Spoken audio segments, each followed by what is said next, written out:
사무엘상 7장 3절에서 12절까지 말씀이 되겠습니다. 사무엘이 이스라엘 온 족속에게 말하여 이르되 만일 너희가 전심으로 여호와께 돌아오려거든 이방 신들과 아스타롯을 너희 중에서 제거하고 너희 마음을 여호와께로 향하여 그만을 섬기라. 그리하면 너희를 블레셋 사람의 손에서 건져 내시리라.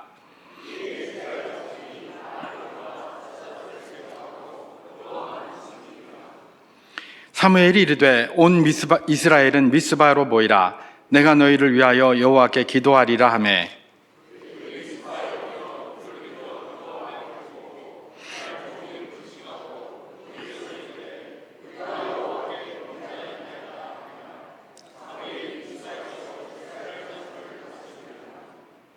이스라엘 자손이 미스바에 모였다 함을 블레셋 사람들이 듣고 그들의 방백들이 이스라엘을 치러 올라온지라.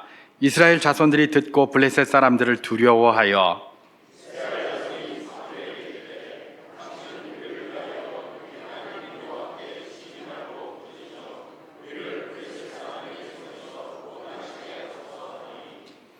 사무엘이 전 먹는 어린 양 하나를 가져다가 온전한 번제를 여호와께 드리고 이스라엘을 위하여 여호와께 부르짖음에 여호와께서 응답하셨더라.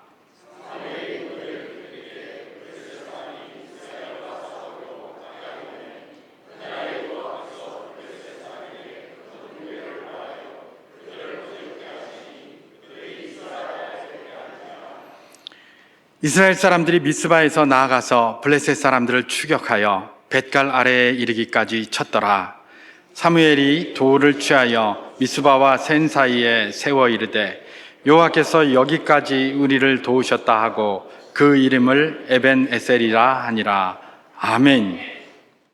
오늘 2025년 마지막 주일에 우리가 섰는데요. 다사다난했던 2025년, 어느 해 하나 이렇게 다사다난하지 않은 적은 없습니다. 그죠? 우리가 항상 그런 생각이 드는데, 그래도 이 다사다난했던 2025년도를 돌아보면서 오늘 여기까지 서게 하신 우리 주님을 생각하면 참 감사하는 마음밖에 없습니다. 여러분들 다 그런 마음이시라고 저는 생각합니다.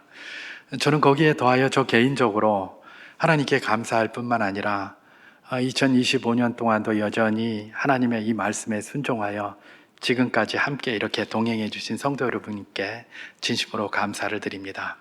그것이 우리가 걸어가는 쉽지 않은 길인데 하나님 나라를 세우는 이 일에 전부 마음을 모으고 생각을 같이 하고 쉽지 않은 이 길에서 서서 이렇게 움직인 것에 대한 담임 목사로서 저의 감사임을 여러분 기억하시고 하나님께서도 물론 더욱더 기뻐하시리라 그렇게 생각이 됩니다. 그래서 하나님께 감사, 또 우리 서로 모두에게 감사로 마치는 그런 한 해가 되기를 소망합니다.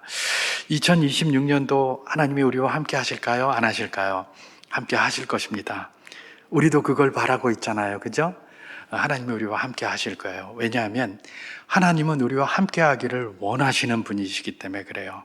아니, 당신이 뭔데 하나님 떡 줄 사람 생각도 안 하는데 하나님이 함께 하시기를 원한다고 이야기를 하느냐? 오늘 본문에 보면 그런 내용이 있습니다. 사무엘상 7장 12절 말씀을 제가 한번 봉독해 보도록 하겠습니다.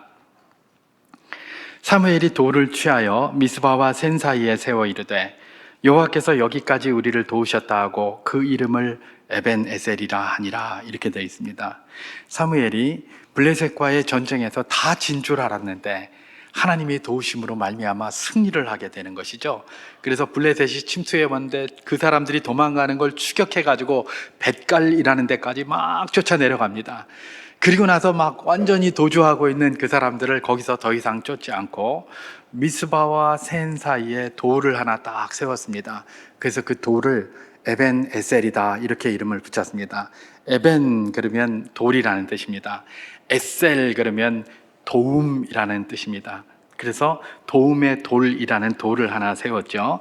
그리고 우리 번역에서는 그걸 뭐라고 이야기를 합니까? 하나님께서 여호와께서 여기까지 우리를 도우셨다 그렇게 이야기를 하는 겁니다. 여기까지가 딱 벳갈까지 그게 아니라 우리가 있는 모든 상황, 모든 장소까지 우리를 도우셨다는 겁니다. 그래서 그걸 지금 고백을 하는 것이죠. 여기서 하나님이 우리와 함께 하시겠다는 말이 어디 있는가? 예. 여러분, 이런 질문을 한번 해보고 싶습니다.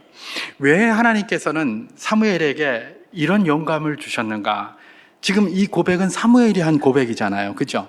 그 사무엘이 이 고백을 뭐 자기 마음에서 우러나서 막 이렇게 한 거라고 생각할 수도 있겠지만, 우리는 성령 하나님의 역사를 믿는 사람입니다. 맞습니까? 예. 하나님께서, 성령 하나님께서 사무엘의 이 마음을 움직여서 이런 고백을 하게 하신 거예요. 우리가 고린도서 전서에서도 우리가 잘 아는 것처럼 성령으로 하지 아니하고는 그리스도를 주시라 할 수 없는 거예요. 고백이 안 되는 거예요. 그럼 고백을 한다라는 것은 다 누가 역사하시는 겁니까? 성령께서 역사하신다고 우리는 믿고 있습니다. 그러니까 지금 사무엘의 입에서 이런 고백을 하게 하셨고, 그 고백한 거에서 끝난 것이 아니라 그 고백한 내용을 전부 기록을 해서 남기셨습니다. 사무엘이 고백한 거 그냥 끝내버리면 되지, 이걸 왜 기록해서 남기셨겠습니까? 이후로 오고 오는 모든 세대, 이 성경을 읽는 모든 세대에게 그걸 보여주시기 위한 것 아니겠습니까? 맞습니까? 그렇죠. 그러니까 기록한 거예요. 왜 기록하셨을까요? 내가 사무엘이 이렇게 고백하게 만든 것처럼 너희들과도 동행해서 너희들도 이렇게 고백하게 만들겠다, 바로 그런 의도 아니겠습니까? 그런 암시인 것입니다. 그렇기 때문에 우리가 이거를 듣고 뭐라고 암시받을 수 있는 겁니까? 우리 하나님께서는 정말 우리와 동행하기를 원하시는구나 라는 것들을 얼마든지 암시받을 수 있는 것입니다. 그렇습니다. 우리 하나님은 우리와 동행하기를 원하시는 분이십니다. 2025년도에도 우리가 인식하지 못한 것이 대부분이어서 그렇지 하나님은 우리와 늘 동행하신 줄 믿으시기 바랍니다. 26년도도 마찬가지입니다. 동행하기를 원하시는 것이죠. 그런데 우리가 잘 아는 것처럼, 또 우리 경험이 이야기하는 것처럼 함께하고 동행하는 것, 몇 가지가 있을 겁니다. 예를 들면 우리가 정말 함께하고 동행하기 기뻐하는 사람이 있어요. 그죠? 뭐 그런 사람들과는 그냥 막 빨리 함께하고 싶고 빨리 동행하고 싶어요. 그런 사람이 있는 반면 또 어떤 사람이 있습니까? 함께하고 동행하기는 하는데 뭐 그저 그런 이런 사람들도 있어요. 그죠? 그런데 또 어떤 사람이 또 있습니까? 함께하고 동행하기는 하는데 제발 좀 저 인간하고는 내가 얼굴 좀 마주치지 않았으면 좋겠다, 이런 사람도 있어요. 그죠? 그렇잖아요. 없습니까? 저만 그런가? 목사가 이 경건이 부족해가지고 육신의 소욕대로 그냥 막 이렇게 하는 것 같은데, 사람들이, 우리가 경험하는 바는 그래요. 누군가하고는 정말 같이 있는 것이 기쁘고, 누군가와는 뭐 그저 그냥 괜찮다 이렇고, 누군가와는 그냥 좀 안 했으면 좋겠다라는 마음이 얼마든지 있는 것이 우리가 경험하는 것 아니겠습니까? 그렇기 때문에 우리가 기왕에 하나님이 함께 동행하시기를 원하신다면 우리가 하나님이 우리를 기뻐하시는 자로 동행하는 것이 좋지 않겠는가, 이런 질문을 해볼 수 있지 않겠습니까? 그래서 나는 하나님이 동행하기를 기뻐하는 자인가, 그런 질문을 해볼 필요가 있는 겁니다. 하나님은 뭐 누구나와 동행하기를 원하십니다. 그러나 그럼에도 불구하고 하나님도 동행하기를 꺼려하거나 가증히 여기는 자가 있다는 겁니다. 사람을 꺼리는 게 아닙니다. 성경에 보면 곳곳에 그런 게 드러나는데, 그건 하나님께서 그럼 가증히 여기는 자는 너는 가! 그리고 잘라버리겠다, 그런 말이 아닙니다. 가증히 여기는 자가 분명히 있어요. 그런 자를, 그런 행동을 하고 그렇게 삶을 살면 하나님이 그걸 가증하게 여기셔요. 그래서 함께 하기를 싫어해요. 그런데 그 이야기를 하심으로 말미암아 제발 그 자리에서 좀 떠나와라, 이런 간곡한 요청이 거기에 있는 것이죠. 하나님은 누구와도 함께 하기를 원하십니다. 왜요? 하나님 우리 아버지잖아요. 그죠? 우리 아버지라고 부르라고 누가 이야기를 하셨습니까? 우리 주 예수 그리스도께서 그렇게 이야기를 하셨잖아요. 기도를 가르쳐 달라고 제자들이 이야기하니까 너희는 이렇게 기도하라 라고 하면서 하늘에 계신 우리 아버지요, 이렇게 기도하라고 했잖아요. 제가 전에도 말씀드린 것처럼 그 누구도 그런 기도를 하질 못했어요. 근데 예수님께서 그렇게 기도하라고 하신 거예요. 삼위일체의 하나님이신 예수님께서 친히 너희는 성부 하나님을 아버지라 부르라, 이렇게 기도를 하신 거예요. 말씀해 주신 거예요. 여러분, 아버지가 뭡니까? 이 땅에서 우리 이 사람이 하나님을 볼 수가 없잖아요. 하나님을 볼 수가 없는데 하나님을 눈에 볼 수 있도록 가장 근접하게 보여주는 게 누구라는 겁니까? 아버지라는 겁니다. 부모님이라는 거예요. 그래서 네가 이 땅에서 살아가면서, 너희가 이 땅에 살아가면서 하나님이 어떤 분이신가 잘 모르겠지? 그러면 내가 보여줄게. 네 부모, 네 부모님, 네 아버지가 나를 가장 잘 반영하는 그런 모습이니까 그거 보면 나를 생각하면 돼. 이렇게 말씀해 주셨다고 봐도 과언이 아니에요. 자, 그렇다면 여러분, 하나님은 우리 아버지신데 우리가 늘 그런 말 많이 하잖아요. 10손가락 깨물어 안 아픈 손가락 없다는 거예요. 자식이 잘났던 못났던 뭘 했던 자식이든 다 내 자식이에요. 그래서 때로는 막 이놈의 자식 그냥 이런 막 꺼져라 막 이렇게 욕도 하고 막 뭐라고도 하지만 그래도 꺼져라 그래놓고 마음이 꺼지도록 무거운 게 부모 아닙니까? 그렇잖아요. 막 화를 내고 짜증을 내도 돌아서서 눈물 흘리는 게 부모예요. 우리 하나님도 마찬가지예요. 우리에게 제발 너 이렇게 좀 살아라, 이렇게 하지 않으면 내가 너를 저주하겠다, 막 이런 이야기를 해요. 그럼 하나님 저주하시겠다는 겁니까? 아닙니다. 제발 그 자리에서 좀 돌이켜라, 제발 그 자리에서 좀 돌이켜라라는 하나님의 간곡한 부탁이 아니겠습니까? 그럼에도 불구하고 우리가 판단하는 건 뭡니까? 하나님은 가증히 여기는 사람이 있다라는 바로 그것입니다. 요새 우리가 말라기를 가지고 큐티를 합니다. 말라기 1장 10절을 제가 한번 봉독해 보도록 하겠습니다. 만군의 여호와가 이르노라, 너희가 내 제단 위에 헛되이 불사르지 못하게 하기 위하여 너희 중에 성전문을 닫을 자가 있었으면 좋겠도다. 내가 너희를 기뻐하지 아니하며 너희가 손으로 드리는 것을 받지도 아니하리라. 이렇게 이야기를 합니다. 여러분, 이 말씀의 배경이 뭡니까? 우리가 큐티하고 있습니다마는 하나님께서 제사장들에게 그랬어요. 야, 너희 제사장들아, 너희가 왜 나를 멸시하느냐, 이렇게 얘기를 했어요. 그랬더니 제사장들이 우리가 언제 하나님을 멸시했습니까? 우리가 제사를 얼마나 열심히 드리는데요, 멸시하면 제사를 드리겠습니까? 이렇게 막 반문을 하죠. 그랬더니 하나님께서 뭐라고 얘기를 하십니까? 말라기를 통해서, 야, 너 말이야, 그 비루먹은 거, 저는 거, 이런 재물을 가지고 와서 나한테 제사를 드리는데 너 그거 가지고 니네 총독한테 한번 갖다 줘봐라. 총독이 잘 받고 잘 받았다 그러겠다. 오히려 네 목이 안 날아가면 다행이지. 이렇게 얘기를 하시는 거예요. 그들이 그렇게 하면서도 그렇게 하지 못하고 이게 잘못된 건지도 모르고 있는 그들에게 지금 하나님께서 뭐라고 얘기를 합니까? 그냥 니네 이렇게 나를 경멸한다 이렇게 얘기를 하면서 니네들이 그 예배 드리는 그 예배, 그 기름을 내가 감당할 수가 없다, 가증스러워서. 그러면서 뭐라고 얘기를 하시냐?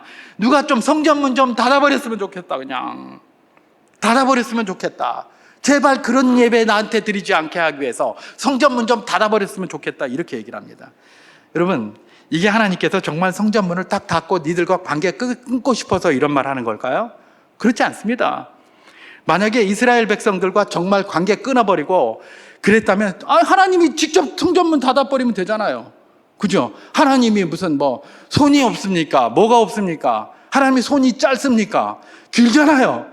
모든 것들을 하고 계시는 하나님이 자기가 성전문 닫아버리면 되지. 너희 중에 누가 성전문 닫았으면 좋겠도다, 이런 말 왜 하냐 말입니다. 이 말은 너희들이 이렇게 하는 일이 가증하고 정말 내가 마음에 안 든다, 그러니 제발 그 자리에서 돌이켜서 다시 돌아왔으면 좋겠다, 그 말인 거예요. 만약에 그렇지 않으면 하나님이 성전문 닫고 이제 니네 끝났으니까 가라다, 니네 나하고 상관없어 임마, 그러면서 딱 보내버렸을 거예요. 근데 그렇게 하지 않으시는 거죠. 왜요? 그런 가증한 자리가 너의 자리라면 거기서 돌이켜라. 나는 너희 모두와 함께하고 싶고 너희 모두와 만나고 싶다. 그런데 이런 사람은 좀 그러니까 제발 그 자리에서 돌아오라, 이렇게 이야기를 하는 것입니다. 결국은 하나님께서 말씀하시는 바는 뭡니까? 하나님도 함께하기를 기뻐하는 자들이 있는 반면 함께하기를 가증히 여기는 자들도 있는데, 그 사람과 함께하지 않겠다는 것이 아니라 함께하는 그를 기뻐하는 자리로 돌아왔으면 좋겠다라는 공고라고 받으면 정확합니다. 아까도 제가 말씀드린 것처럼 우리는 2026년도에도 우리 하나님과 동행하기를 소망합니다. 맞습니까? 예, 그렇습니다. 그렇기 때문에 우리가 기왕에 이렇게 동행하는 거라면 하나님이 기뻐하시는 자로 동행할 수 있기를 주님의 이름으로 축원합니다. 그렇기 때문에 하나님은 어떤 사람과 함께 하시는가, 누구와 함께 하시는가를 한번 살펴본다면 우리에게 큰 유익이 되리라, 그렇게 생각이 됩니다. 성경에는 다양한 내용들이 기록되어져 있습니다. 그러나 오늘 본문에 천착하면서 오늘 본문에서 이야기하는 것들을 중심으로 하나님이 누구와 함께 하시기를 기뻐하시는가를 잠깐 살펴보고 2025년도 마지막 예배를 마치려고 그렇게 합니다. 자, 하나님은 누구와 함께 하시기를 원하시는가? 오늘 본문 사무엘상 7장 3절을 제가 한번 봉독해 보도록 하겠습니다. 사무엘이 이스라엘 온 족속에게 말하여 이르되 만일 너희가 전심으로 여호와께 돌아오려거든 이방 신들과 아스다롯을 너희 중에서 제거하고 너희 마음을 여호와께로 향하여 그만을 섬기라. 그리하면 너희를 블레셋 사람의 손에서 건져내시리라. 그렇게 기록합니다. 사무엘은 여기서 이스라엘에게 이방신과 아스다롯을 버리고 오직 여호와만 섬기라 이렇게 얘기를 합니다. 여러분, 이 말은 참 쉽지 않은 말입니다. 왜냐하면 그 당시에 가나안의 모든 사람들은 이방신과 아스다롯을 섬기는 걸 자연스럽게 생각하고 있었어요. 그게 문화예요. 그게 문화라서 자연스럽게 거기에 빠져 있었습니다. 그리고 그 이방신과 아스다롯과 관련돼서 먹고 사는 사람들도 많았고요. 그와 관련해서 생계를 유지하는 사람들이 굉장히 많이 있었고, 그것 때문에 지위도 얻고 직위도 얻고 이렇게 살아가는 사람들도 많이 있었습니다.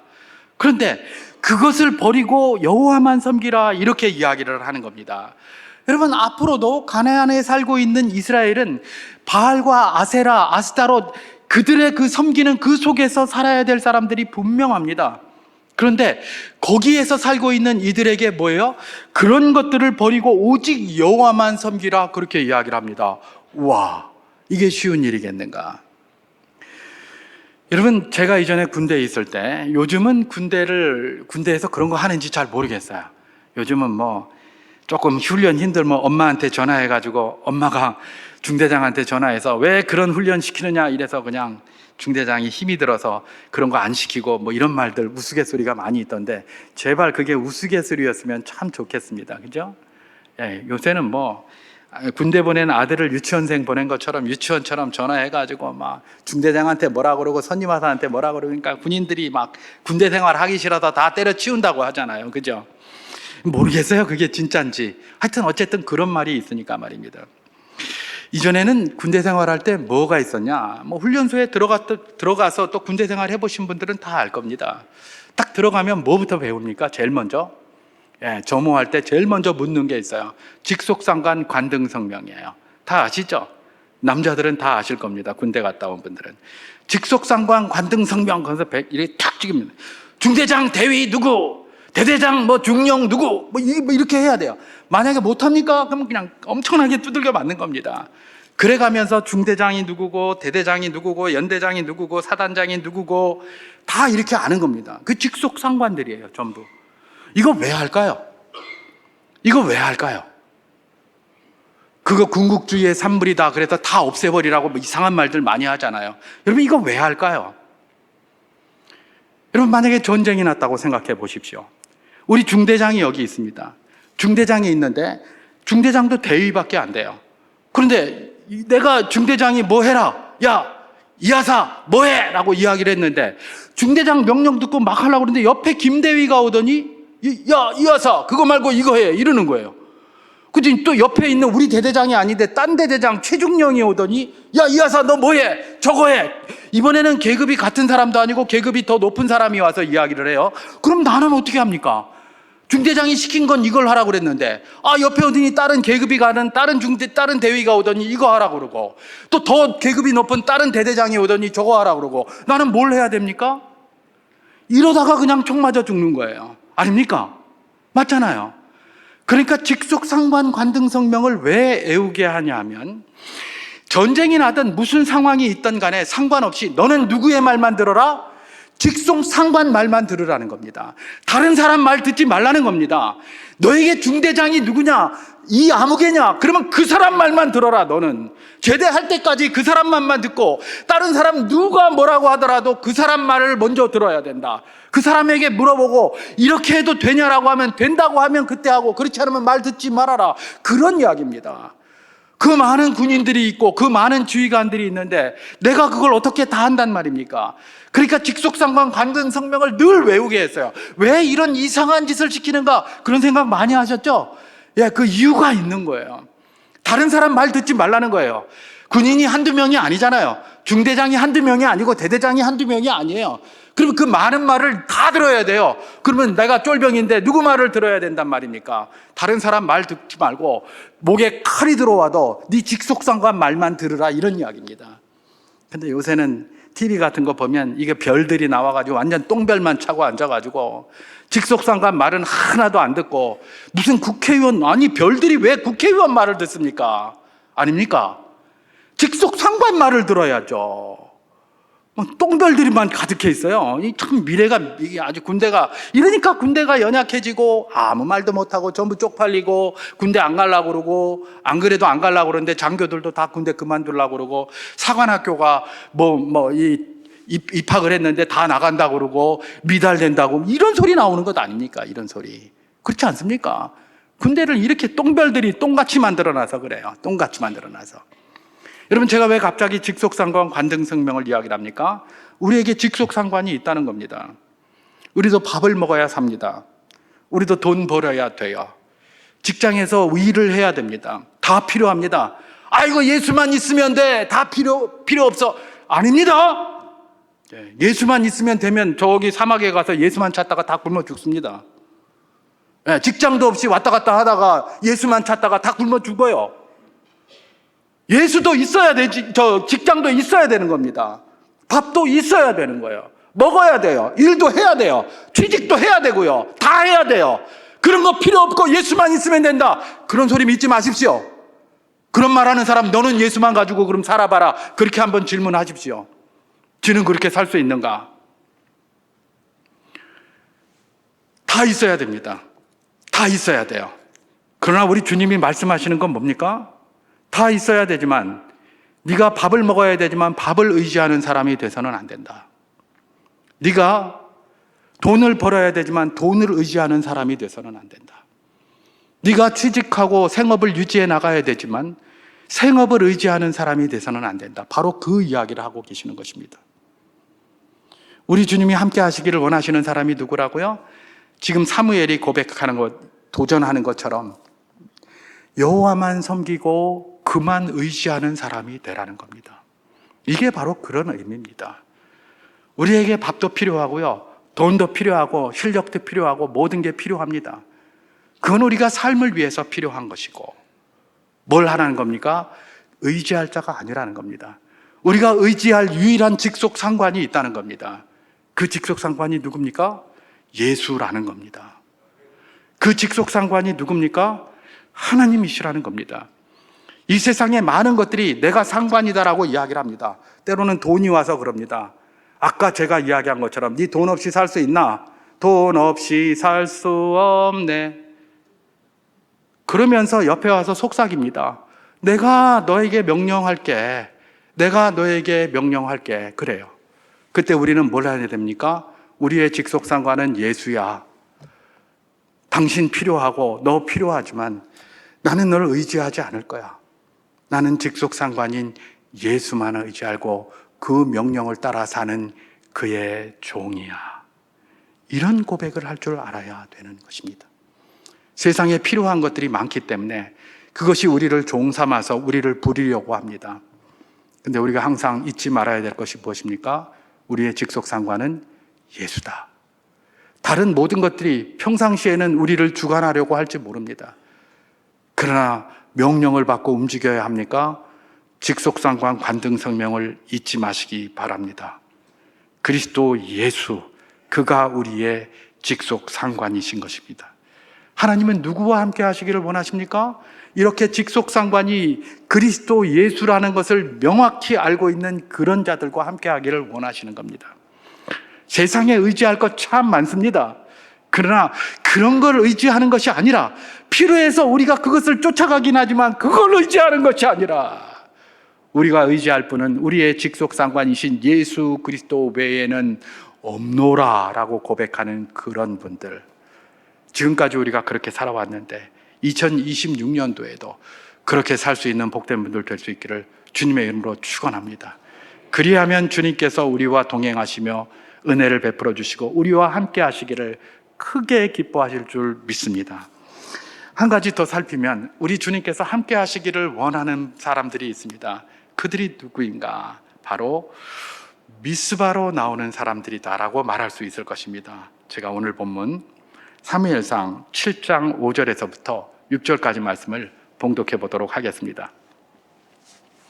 사무엘이 이르되 온 이스라엘은 미스바로 모이라. 내가 너희를 위하여 기도하리라 하매 그들이 미스바에 모여 물을 길어 여호와 앞에 붓고 그날 종일 금식하고 거기에서 이르되 우리가 여호와께 범죄하였나이다 하니라. 사무엘이 미스바에서 이스라엘 자손을 다스리니라. 그렇게 얘기를 합니다. 자, 사무엘이 지금 이스라엘 백성들에게 뭐라고 합니까? 미스바로 모이라 이렇게 얘기를 했습니다. 여러분, 미스바가 어디입니까? 미스바라는 뜻은 기본적으로 망대라는 뜻입니다. 망대는 낮은 곳에 세워져 있지 않죠. 산꼭대기 같이 높은 데 망대가 세워져 있습니다. 그래서 거기서 뭘 하는 겁니까? 적군이 쳐들어오나 안 쳐들어오나 이렇게 관찰하는 곳이 망대입니다. 그러니까 미스바는 기본적으로 아주 높은 자리에 있는 거예요. 아주 높은 자리에 있고, 그리고 성경에 미스바가 종종 어떤 곳으로 나오느냐 하면 회개하는 자리로 나왔어요. 그죠? 하나님의 은혜를 구하며 회개하는 자리. 그래서 오늘날도 보면 미스바 회개 운동 하자 뭐 이런 말들 많이 있잖아요.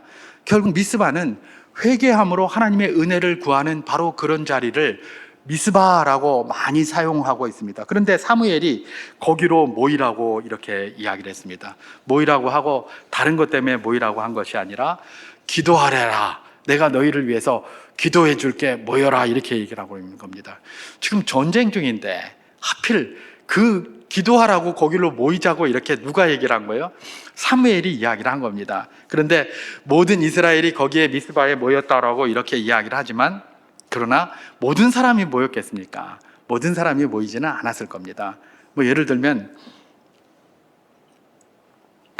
어떤 사람은 바빠서 이제 못 간다 이렇게 해서 못 모인 사람들도 있을 거고, 어떤 사람은 그냥 가기가 싫어서 핑계 대면서 그랬을 겁니다. 아이고 왜 하필 그 하고 많은 중에 전쟁 중에 무슨 뭐 이스라엘 모이노, 아이 난 이것 때문에 못 가겠다 그러면서 다른 핑계 대면서 안 간 사람도 있을 거예요. 그러나 분명한 것은 거기 미스바에 모이라고 했을 때 모인 사람들, 그런 사람들이 누구였냐라는 겁니다. 그분들은 거기 모여서 금식하고 회개하고 하나님의 은혜를 구하는 자였다라는 것들을 우리는 발견하게 됩니다. 이 말에서 우리가 발견하는 게 뭡니까? 하나님은 누구와 함께 하시기를 원하시는가? 미스바로 모이는 자들과 함께 하시기를 원하셔요. 이 말은 하나님의 은혜를 사모하여 다른 모든 복잡한 것들도 있지만 그것 내려놓고 주님의 은혜를 구하러 나아가는 그런 자들과 함께 하시기를 원하신다는 것임을 우리가 알 수가 있게 되는 것입니다. 여러분, 하나님의 은혜를 구하는 거, 요즘은 뭐 좀 세상이 이렇게 되다 보니까 그걸 아무것도 아니라고 생각하는데요. 여러분 한번 생각해 보십시오. 이전에 교회가 한참 성장하던 때 70년대, 80년대를 한번 딱 생각해 보시기를 바랍니다. 그때는 우리나라가 모두 모여서 그야말로 막 은혜를 사모하던 때입니다. 교회가 성장했어요. 교회만 성장했습니까? 아닙니다. 사회도 요동쳤어요. 사회에도 기대와 소망이 있었어요. 그래서 학교에 가면 교훈하면 된다 아닙니까? 자기 학교 교훈 중에 하면 된다가 없었던 혹시 분 한번 손 한번 들어보십시오. 거의 다 뭐 교훈이 아니면 급훈 이래가지고 학급에 그 급훈에다가 하면 된다 다 붙어 있었어요. 그때는 하면 된다는 기대가 있었습니다. 소망이 있었습니다. 근데 지금은 뭐예요? 하면 될 줄 알았는데 안 되네 이러는 겁니다. 특히 우리 젊은이들 하면 될 줄 알았는데 안 되네 그러는데, 저 이희영 목사 같은 저런 오래된 사람들, 저 꼰대들은 맨날 하면 된다 그러고 열심히 하라고 그러네. 나 열심히 했어. 근데 안 되는데? 이런단 말이에요. 그렇잖아요. 여러분, 은혜를 사모할 때는 하면 된다였고 소망이 있었습니다. 근데 은혜를 잊어버리고 나니까 해도 안 되네? 될까? 이런 회의성으로 빠지고 있는 거예요. 그러니까 미래가 없어 보이는 겁니다. 여러분, 요즘뿐만 아니라 정부에서 늘 이야기하는 게 청년 정책 그래가면서 청년 정책 굉장히 많이 만들어낸다고 합니다. 그래 놓고 고작 만들어내는 게 무슨 뭐 청년들한테 50만 원 뭐 준다 뭐 이런 거 만들어내고 있어요. 그게 청년 정책입니까? 거지 만드는 정책이지 아닙니까? 예. 아니 주면 좋죠. 뭐 주면 공짜로 주겠다는데 뭘 싫어하겠습니까? 근데 그게 무슨 청년 정책이란 말입니까? 제가 대통령이라면 만약에 청년 정책 이거 한번 하고 싶어요. 신입 공채 다시 부활해라. 신입 공채. 대기업들 신입 공채 좀 부활해라. 나 그러고 싶어요. 저도 이전에 기업체에서 인사 담당을 했었습니다. 그렇기 때문에 그런 내용에 대해서 조금 감이 있어요. 여러분 지금 신입 공채 안 하잖아요. 삼성그룹 위대한 그룹입니다. 돈을 많이 벌어서 위대한 그룹이 아닙니다. 저는 삼성이 위대하다고 생각하는 게 아직도 신입 공채하고 있기 때문에 위대하다고 생각합니다. 삼성그룹이야말로 우리 젊은이들을 위한, 청년들을 위한 일을 하고 있어요. 제가 대통령입니까? 그러면 말입니다. 야, 회장들 좀 모이세요. 모여가지고 뭐 너 외화 쓰지 마라, 뭐 국내 뭐 이거 써라, 어디 이런 거 하지 말고 해외 투자하지 말라. 아니 기업이 투자를 해야지. 그런 거 하지 말고 그 돈 다 외화. 난 이런 걸 할 수도 없고 그렇게 해서도 안 돼요. 할 수도 없고 해서도 안 돼요. 우리가 자유주의 사회고 자본주의 사회인데 그들이 돈 벌겠다고 하는 거를 자꾸 그렇게 하면 어떻게 합니까? 그럼 차라리 뭘 해야 되겠습니까? 불러놓고 우리 회장님들 힘드시겠지만 신입 공채 다시 좀 부활해 주시면 안 되겠습니까? 대통령이 그런 부탁한다면 회장들이 저는 해줄 수 있다고 생각해요. 근데 그런 거 부탁하는 사람을 한 번도 못 봤어요, 제가. 신입 공채 없어지고 나서. 그 자리에 있으면서 맨날 청년들 정책한다고 뭔 정책을 했는데 도대체 50만 원 퍼주는 거? 예. 제가 뭐 하다 보니까 신입 공채까지 이렇게 나왔는데 여러분 제가 이게 무슨 말을 하고 있는 겁니까? 예. 이렇게 비전이 없어지고 이렇게 한 게 하나님 은혜를 구하지 않는 데서부터 이런 게 비롯된다는 겁니다. 우리가 하나님을 은혜를 구하고 교회가 성장하고 막 그럴 때는 말입니다. 희망이 있었고요. 신입공채 다 했고요. 그때는 비전이 있었고요. 막 아이 그때는 산업하고 지금은 정보하고 뭐 어쩌고 저쩌고. 예, 그런 말 하지 마십시오. 예, 그런 말 하지 마십시오. 정보하기 때문에 거기 맞춰야 돼. 그럼 일자리가 다 필요 없죠. 다 로봇가 하는데. 그러면 로봇세를 빨리 걷어가지고 로봇한테 그 받은 그 세금으로다가 사람한테 나눠주든가 옛날에 마이크로소프트 빌 게이츠가 이야기한 것처럼 말입니다. 예. 세상이 바뀌었어도 본질은 똑같습니다. 희망이 있어야 됩니다. 희망은 누가 줍니까? 세상이 줍니까? 안 줍니다. 희망은 하나님이 주시는 줄 믿습니다. 그래서 미스바로 나와서 하나님의 은혜를 구해야 하는 겁니다.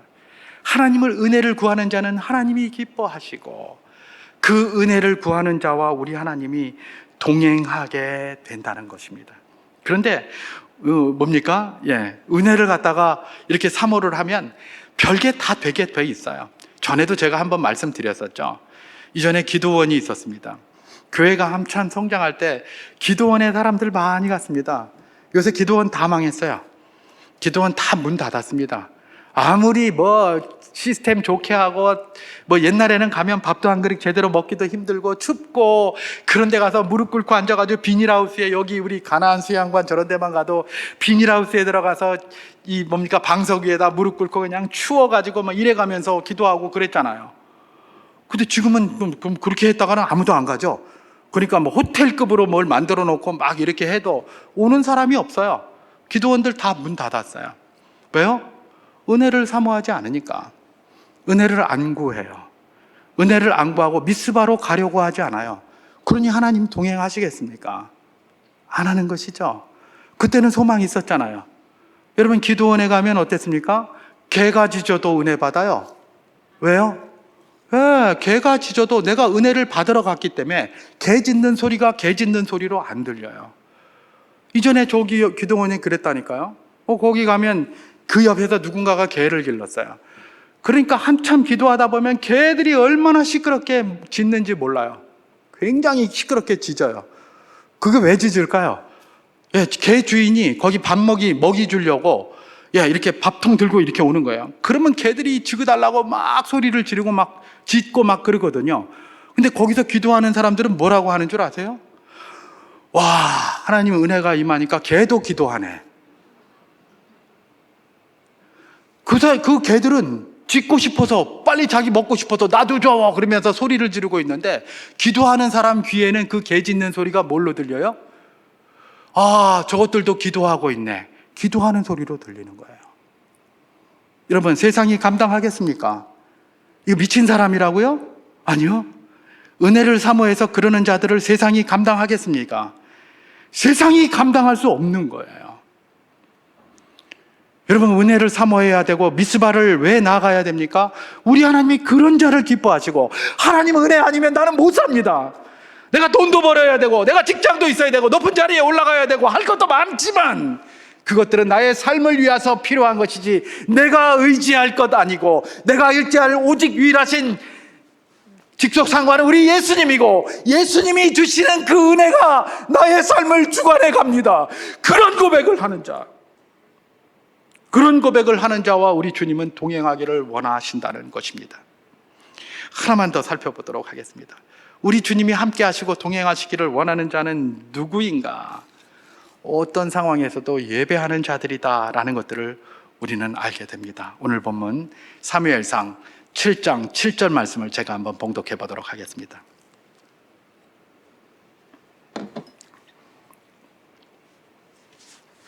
이스라엘 자손이 미스바에 모였다 함을 블레셋 사람들이 듣고 그들의 방백들이 이스라엘을 치러 올라온지라 이스라엘 자손들이 듣고 블레셋 사람들을 두려워하여 이렇게 얘기를 합니다.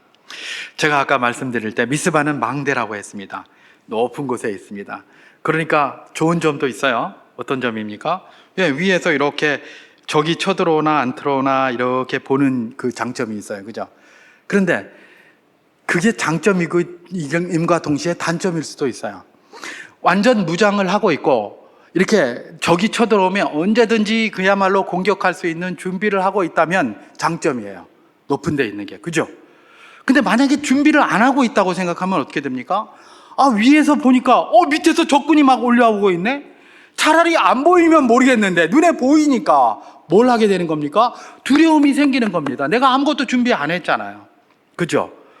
그리고 높은 곳에 있으면 적군들한테 발견되기도 쉬워요. 발견되기도. 그렇잖아요. 이전에 제가 군대에 있을 때 야간 각개전투 이런 야간 훈련 그런 것들 이렇게 많이 배웠습니다. 거기에 뭐라고 돼 있냐? 야간에는 공제선을 걸어 다니지 말라 그렇게 돼 있어요. 공제선. 공제선이 뭐냐? 하늘과 땅 사이에 요 선, 요렇게 선이 되잖아요. 밤에 보면 하늘하고 땅하고 요 접하는 산을 이렇게 쳐다보면 접하는 그 부분 선이 이렇게 생겨요. 그걸 공제선이라고 그래요. 공제선. 그 위로 걸어 다니지 말라고 그래요. 왜요? 이렇게 보면 거기 걸어 다니면 그게 다 보이는 거예요. 그죠? 지금 이 미스바와 같은 데가 어디입니까? 높은 곳이에요. 그러니까 적군이 딱 보면 딱 보여요. 저것들 봐라. 저기 모여있네. 이게 단점이에요. 그죠? 지금 뭐예요? 지금 블레셋과 전쟁을 하고 있는 중입니다. 전쟁을 하고 있는데 이 사람들이 미스바에 모였습니다. 높은 데 모였어요. 높은 데 모였는데 완전 군장을 하고 모였습니까? 뭐하러 모였습니까? 기도하러 모였잖아요. 그죠? 사무엘이 내가 기도하리라 그러면서 기도하라고 모인 거예요. 그러니까 군장을 했습니까? 안 했습니까? 아무 준비도 안 하고 기도하러 올라갔어요. 그죠? 그런데 거기 갔는데 갑자기 블레셋 사람들이 그걸 보고 요것들 봐라. 동안에 든 쥐네.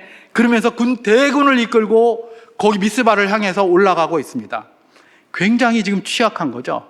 그 다음에 게다가 거기에 그 위에 있는 사람들이 그게 안 보이면 모르겠는데 미스바에서 막 기도하다가 이렇게 보니까 밑에서 막 올라오고 있네 적군이. 근데 우리는 준비 하나도 안 되고 있어요. 그렇게 하면 두려움에 떨겠습니까? 안 떨겠습니까? 당연히 떨 수밖에 없죠. 그 성경에도 두려움에 떨었다고 블레셋 사람들을 두려워하여라고 7장 7절에서 그렇게 이야기를 하고 있잖아요. 겁이 나가지고 두려워 떠는 겁니다. 그러면 이 두려워 떠는 이스라엘 백성들이 사무엘에게 뭐라고 이야기를 하는 게 정상일까요? 우리 일반적인 상식이라면 사사님 지금 저 블레셋이 올라오는데 안 되겠습니다. 이거 빨리 5분 대기조 준비시켜가지고 빨리 저것들을 공격하고 저것들이 올라오는 거 막아야 되지 않겠습니까? 이거 정상이죠. 그리고 또 거기에 안 온 사람들 있을 겁니다. 어떤 사람이 안 왔을까요? 아니, 이 바쁜 전쟁 시기에 무슨 예배야? 전쟁 끝나고 하면 어디가 덧나? 한참 전쟁 중에 무슨 예배고, 예배는. 예, 이랬을 겁니다. 내 저럴 줄 알았다. 것이다. 예, 그랬을 가능성이 굉장히 높습니다. 그죠? 그런데 오늘 이 사람들을 보십시오. 그렇게 두렵고 거의 패닉 상태와 같은 그런 상태임에도 불구하고 이 사람들이 사무엘에게 구한 것은 5분 대기조도 아니고 왜 하필 이때냐라고 한 것도 아니었습니다. 오늘 본문 사무엘상 7장 8절에서 9절 말씀을 제가 한번 봉독해 보도록 하겠습니다.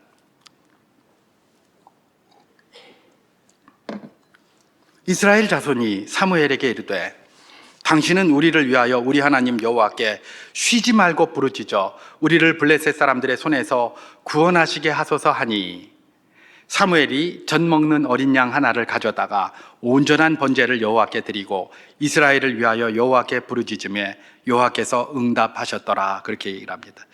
예, 이 사람들이 지금 사무엘에게 요구한 건 빨리 5분 대기조 출동시키십시오 아닙니다. 그죠? 뭡니까? 빨리 여호와께 기도해가지고 이 문제를 좀 해결해 달라고 부르짖으세요. 이걸 요구하는 겁니다. 여러분, 왜 하나님께서 이런 사람들을 기뻐하시겠습니까? 미스바에 나온 사람들이 이런 사람들이었습니다. 자기의 그 위기, 인간의 상식으로는 도무지 이해가 안 되는 그런 상황에서 뭐를 이야기하는 겁니까? 빨리 기도해서 해결해 달라 이러는 겁니다. 여러분, 이건 미스바에서만 있었던 일일까요? 그렇지 않습니다. 우리 수정교회가 대표적인 교회입니다. 맞죠? 우리 수정교회 언제 세워졌죠? 1951년 10월 21일에 세워졌습니다. 그래서 우리 주보에도 그게 창립일이라고 나와 있어요. 여러분, 1951년이 언제입니까? 그것도 10월이 언제입니까? 전쟁 한가운데였어요. 많은 피난민들이 여기 내려와 있었고요. 전쟁 한가운데라서 먹고 살기도 힘든 그런 상황이었습니다. 언제 저기 낙동강 전선이 무너져가지고 다 그냥 그야말로 북괴군에 의해서 중공군에 의해서 무너지게 될지 알 수 없는 그런 상황이었습니다. 그런데 거기에서 교회를 세웠다고요? 우리 교회가 그런 교회입니다. 사람의 힘으로 이게 해결되는 게 아니다. 교회 짓고 하나님 앞에 회개하고 예배하자. 어떤 상황 가운데서도 예배 드리는 걸 하나님이 기뻐하시고 예배 드리면 하나님이 회복시켜 주실 것이다. 그런 목적을 가지고, 그런 확신과 그런 믿음을 가지고 우리 믿음의 선배들이 이 교회를 시작한 겁니다. 그 전쟁 한가운데에서 말입니다. 지금 전쟁인데 전쟁 끝나고 예배하지. 여러분, 그런 사람은 전쟁 끝나도 예배 안 드립니다. 진짜 예배 드리는 사람은 전쟁이 나도 예배 드리고요, 전쟁이 안 나도 예배 드리고요, 폭탄이 터져도 예배 드리고요, 화산이 폭발해도 예배를 드리는 게 진짜 예배자입니다. 전쟁 났다고 예배 안 드리고, 그러면 전쟁 끝나면 예배 드릴 것 같습니까? 전쟁 끝나도 예배 안 합니다. 그게 바로 역사가 증명해 주는 것입니다.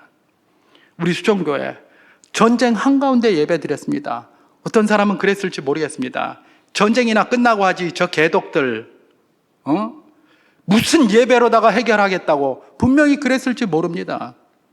그러나 이들이 예배 드릴 때에 하나님께서 블레셋을 막으시고 블레셋을 치셔서 어떻게 했다는 겁니까? 이들이 결국은 다 쫓겨났다는 것 아니겠습니까? 그래서 사무엘이 뒤에 쫓아가가지고 오히려 뒤에 내려가서 부지깽이 들고, 뒤에 내려가서 뭘 들고, 짝대기 들고 그러고 갔다는 것 아닙니까? 여러분, 사사시대에 철기가 다 어디 있었습니까? 블레셋에 있었습니다. 그래서 사울 왕, 초대 왕 때에 철로 만든 칼을 가진 사람이 둘밖에 없었어요. 누굽니까? 사울 왕하고 그의 아들 요나단만 철로 만든 칼이었고, 나머지는 철로 만든 칼이 하나도 없었어요. 왜냐하면 철공소가 다 어디 있었기 때문에, 블레셋에 있었기 때문에 그래요. 그러니까 이 사람들이 결국은 쫓아간다고 들고 간 것도 부지깽이나 들고 가고, 소뚜껑이나 들고 가고, 무슨 짝대기나 들고 가고, 곡괭이나 들고 가고, 아마 그랬을 거예요. 나무로 만든 무슨 쇠스랑 이런 거나 들고 가고 그랬을 겁니다. 그걸 가지고 그 군대 정규군을 다 물리치고 어디까지? 여기까지 우리를 도우셨다라고 해서 에벤 에셀이라는 돌을 세웠다고 기록하는 게 성경 이야기입니다. 그런 말씀을 정리합니다. 우리 주님께서 우리와 함께 하시기를 원하시는 줄 믿습니다. 우리 주님께서 우리와 함께 하시는데, 그렇기 때문에 우리가 2025년도 함께 했지만 2026년도도 주님이 우리와 동행하실 것을 믿고 함께 하기를 열망해야 할 것입니다. 여러분들 다 그런 열망이 있는 줄 믿습니다. 그렇기 때문에 우리 마음속에 뭡니까? 기왕에 우리가 그런 열망을 가지고 주님과 함께 한다면 주님이 기뻐하시는 자의 모습으로 했으면 참 좋겠다라는 열망이 있기를 주님의 이름으로 축원합니다. 그 중에 몇 가지를 오늘 본문이 이야기해 줬는데 그게 뭐였습니까? 하나님만 의지하고 하나님만 섬기고 의지하는 자로 서게 하여 주시옵소서. 그런 것 말입니다. 그리고 뭡니까? 하나님의 은혜를 사모하는 미스바 그 자리에 늘 내가 발견되게 하여 주시옵소서. 여러분, 우리 교회가 지난 정책당회 때에 예배위원회 주관으로 미스바의 장소를 한번 준비를 해보았습니다.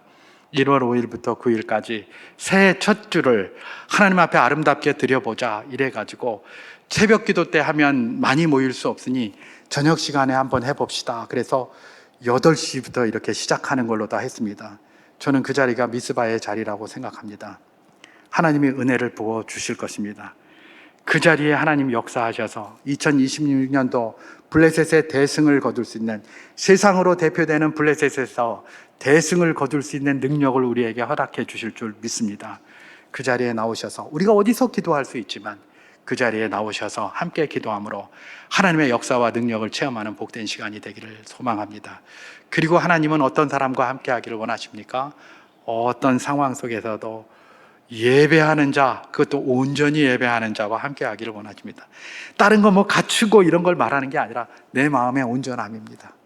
하나님, 내 마음이 온전히 주님의 것입니다. 내가 한 번 예배를 드리더라도 마음의 절반은 딴 데가 있고 마음의 절반은 다른 것에 묶여 있는 것이 아니라 온전히 주의 것입니다 라는 마음으로 예배하는 것 말입니다. 이 세 가지가 우리가 하나님과 함께 하기를 기뻐하는 사람이 되는 중요한 기름을 기억하면서 2026년도 하나님, 부족하지만 오늘 받은 이 도전으로 우리가 움직여 나갈 때에 주께서 이런 자리에서 늘 발견되는 우리가 되게 하여 주시옵소서. 이렇게 기도해 주시고 여러분들이 그렇게 힘써 나갈 수 있기를 주님의 이름으로 축원합니다.